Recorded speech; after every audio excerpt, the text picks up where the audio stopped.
Doctor Yunus ইস্যুতে পাল্টাপাল্টি অভিযোগের ফুলছড়ি দেখা গেল হাইকোর্ট প্রাঙ্গণে। সাংবাদিকদের সামনে এলেন ইউনূসের আইনজীবী ও গ্রামীণ ব্যাংকের প্রধান আইন কর্মকর্তা। এক পক্ষ ক্ষমতার অপব্যবহার, আরেক পক্ষ এনেছে বিভ্রান্তিকর তথ্য ছড়ানোর অভিযোগ। বিস্তারিত অলিউল রনির রিপোর্টে।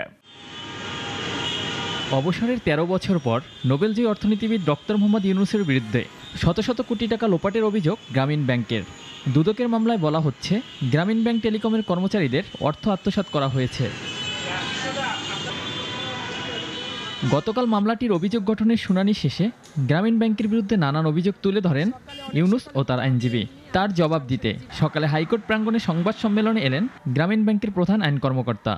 আনলেন ক্ষমতার অপব্যবহারের অভিযোগ।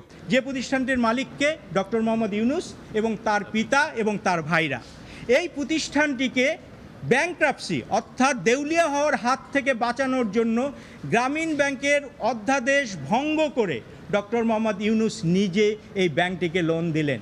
এতদিন কেন চুপ ছিল গ্রামীণ ব্যাংক? এর জবাবও দিলেন তিনি। ডক্টর মোহাম্মদ ইউনূস ২০১১ সালে কোর্টের আদেশে এখান থেকে চলে যান। সে সময় যে দুর্নীতির অভিযোগগুলো এসেছিল, একটিও তিনি অভিযোগটিকে তদন্ত করবার সুযোগ দেননি, তিনি ম্যানেজ করেছেন।